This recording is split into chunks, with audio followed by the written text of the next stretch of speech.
नमस्कार विद्यार्थी मित्रमैत्रिणींनो, SD publication या चॅनलमध्ये तुम्हा सर्वांचे स्वागत आहे। तर आजच्या व्हिडिओमध्ये आपण बघणार आहोत महाराष्ट्राची नदी प्रणाली या टॉपिक्सवरती आपण संपूर्ण सविस्तर माहिती या व्हिडिओमध्ये बघणार आहोत। तर कालच मला एक कमेंट आलेली आहे की मॅडम महाराष्ट्राची नदी प्रणालीवरती व्हिडिओ बनवा म्हणून, म्हणजेच काय तर कोणत्या जिल्ह्यातून कोणती नदी वाहते हे आपण या व्हिडिओमध्ये बघणार आहोत। तर व्हिडिओ सुरू करण्यापूर्वी जे विद्यार्थी या चॅनलवरती नवीन असेल त्यांनी एस.डी पब्लिकेशन या चॅनलला सबस्क्राइब करून साईडमध्ये असलेल्या बेल आयकॉनवरती क्लिक करून ऑल नोटिफिकेशनला ॲक्टिव्ह करा, जेणेकरून मी अपलोड केलेल्या प्रत्येक व्हिडिओची नोटिफिकेशन तुमच्यापर्यंत सर्वात अगोदर येईल। आणि व्हिडिओ आवडल्यास व्हिडिओला जास्तीत जास्त लाईक शेअर कमेंट करायला विसरू नका। त्यानंतर तुमच्यासाठी महत्त्वाची माहिती आहे विद्यार्थी मित्रांनो की आपण एस.डी पब्लिकेशन या चॅनलवरील पोस्टमध्ये दररोज 10 ते 12 प्रश्न अपलोड करत असतो। तुम्ही ते प्रश्न दररोज सोडवत जा, जेणेकरून तुमचा जास्तीत जास्त प्रमाणामध्ये सराव होईल। चला तर विद्यार्थी मित्रांनो सुरुवात करूयात आजच्या व्हिडिओला। तर पहिली जी नदी आहे विद्यार्थी मित्रांनो ती आहे गोदावरी नदी। तर गोदावरी नदी ही नाशिक, कोपरगाव, पैठण, गंगाखेड, नांदेड, राक्षसभुवन, पुणतांबे म्हणजेच अहमदनगर आत्ताचे अहिल्यानगर आणि आपेगाव या जिल्ह्यातून गोदावरी ही नदी वाहत असते विद्यार्थी मित्रांनो। तर लक्षात ठेवायचं आहे, आपल्याला परीक्षेमध्ये यावरती नेहमी प्रश्न विचारले जातात। तर आपण गोदावरी नदी ही कोणकोणत्या जिल्ह्यातून वाहते विद्यार्थी मित्रांनो? नाशिक, अहमदनगर, छत्रपती संभाजीनगर, जालना, परभणी, हिंगोली, नांदेड, बीड आणि गडचिरोली या जिल्ह्यांमधून गोदावरी नदी वाहत असते। लक्षात ठेवायचं आहे, परीक्षेच्या दृष्टीने अत्यंत महत्त्वाचा पॉइंट आहे की गोदावरी नदी ही नाशिक, अहमदनगर, छत्रपती संभाजीनगर, जालना, परभणी, हिंगोली, नांदेड, बीड आणि गडचिरोली या जिल्ह्यामधून वाहते। त्यानंतर पुढची जी नदी आहे विद्यार्थी मित्रांनो ती आहे भीमा ही नदी। तर भीमा ही नदी पुणे, अहिल्यानगर, बीड, धाराशिव आणि सोलापूर या जिल्ह्यामधून वाहत असते। त्यानंतर पुढची जी नदी आहे ती आहे कृष्णा नदी। तर कृष्णा ही नदी सांगली, वाई, कराड, मिरज, औदुंबर, नरसोबाची वाडी या ठिकाणाकडून वाहत असते। तर विद्यार्थी मित्रांनो आपण या ठिकाणी जिल्हे तसेच कोणकोणत्या शहरातून कृष्णा ही नदी वाहते याबद्दल मी तुम्हाला सविस्तर माहिती सांगत आहे, जेणेकरून तुमच्या परीक्षेमध्ये कुठेही गोंधळ होणार नाही। त्यानंतर पुढची जी नदी आहे ती म्हणजेच तापी नदी।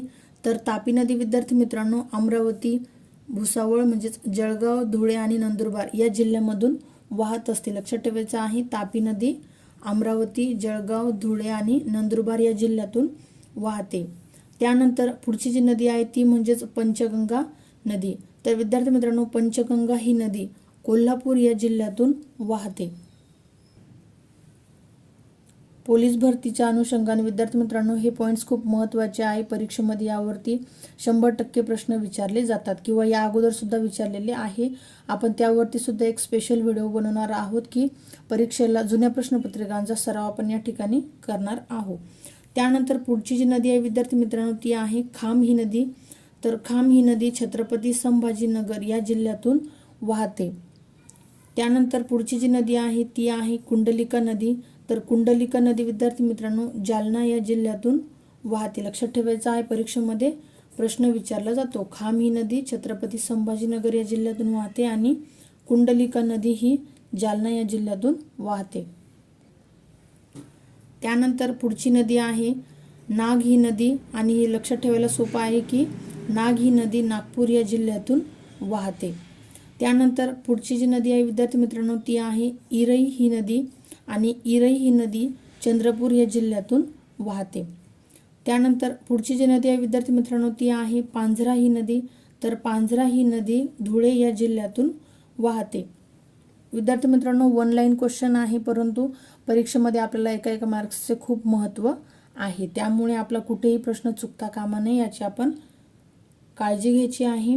त्यानंतर पुढची जी नदी आहे विद्यार्थी मित्रांनो ती आहे कयाधू ही नदी। तर कयाधू ही नदी हिंगोली या जिल्ह्यातून वाहते। त्यानंतर पुढची जी नदी आहे विद्यार्थी मित्रांनो बिंदुसरा ही नदी आहे, आणि बिंदुसरा ही नदी बीड या जिल्ह्यातून वाहते। लक्षात ठेवायचं आहे बिंदुसरा बीड। त्यानंतर पुढची जी नदी आहे ती आहे भोगावती ही नदी, आणि भोगावती ही नदी विद्यार्थी मित्रांनो उस्मानाबाद, राधानगरी म्हणजेच कोल्हापूर या जिल्ह्यातून वाहते। उस्मानाबाद आणि कोल्हापूर या जिल्ह्यामधून भोगावती ही नदी वाहते. त्यानंतर पुढचा पॉईंट आहे म्हणजेच नदी मुळा आणि मुठा. तर ह्या ज्या दोन नद्या विद्यार्थी मित्रांनो ह्या पुणे या जिल्ह्यातून वाहतात. त्यानंतर पुढची जी नदी आहे ती म्हणजेच इंद्रायणी नदी. तर इंद्रायणी नदी विद्यार्थी मित्रांनो देहू आळंदी म्हणजेच पुणे या जिल्ह्यातून इंद्रायणी ही नदी वाहत असते. त्यानंतर पुढचा पॉईंट आहे म्हणजेच प्रवरा नदी. तर प्रवरा नदी विद्यार्थी मित्रांनो संगमनेर नेवासे अकोले म्हणजेच अहिल्यानगर या जिल्ह्यातून वाहते. प्रवरा ही नदी संगमनेर नेवासे अकोले म्हणजेच काय तर अहिल्यानगर या जिल्ह्यातून वाहते. त्यानंतर पुढची जी नदी विद्यार्थी मित्रांनो ती आहे तेरणा ही नदी. आणि तेरणा ही नदी धाराशिव लातूर या जिल्ह्यातून वाहत असते. त्यानंतर पुढची जी नदी विद्यार्थी मित्रांनो ती आहे नळगंगा नदी. तर नळगंगा नदी ही मलकापूर म्हणजेच बुलढाणा जिल्ह्यातून वाहत असते. तर या ठिकाणी लक्षात ठेवायचं आहे की नळगंगा ही नदी बुलढाणा या जिल्ह्यातून वाहते. त्यानंतर पुढचा जो पॉईंट आहे ते म्हणजेच मोरणा ही नदी. तर मोरणा ही नदी विद्यार्थी मित्रांनो अकोला या जिल्ह्यातून वाहते. त्यानंतर पैनगंगा नदी. तर विद्यार्थी मित्रांनो पैनगंगा ही नदी बुलढाणा या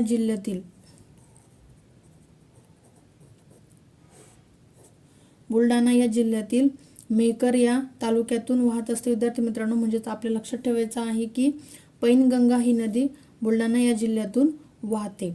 त्यानंतर पुढची जी नदी आहे ती आहे पूर्णा नदी. आणि पूर्णा नदी ही अमरावती जिल्ह्यातून वाहते. त्याचप्रमाणे पूर्णा आणि वर्धा या ठिकाणी लक्षात ठेवायचं आहे पूर्णा आणि वर्धा या दोन्ही नद्या अमरावती या जिल्ह्यातूनच वाहत असतात. त्यानंतर पुढची जी नदी आहे ती आहे निरगुडी नदी. तर निरगुडी नदी विद्यार्थी मित्रांनो वणी म्हणजेच यवतमाळ या जिल्ह्यातून वाहत असते. तसेच यवतमाळ या जिल्ह्यातून वाघाडी, पूस, खुनी आणि अरुणावती या नद्या देखील वाहतात. विद्यार्थी मित्रांनो परीक्षेमध्ये जर तुम्हाला यापैकी कुठलीही नदी जर विचारली तर ती यवतमाळ या जिल्ह्यातूनच वाहत असते.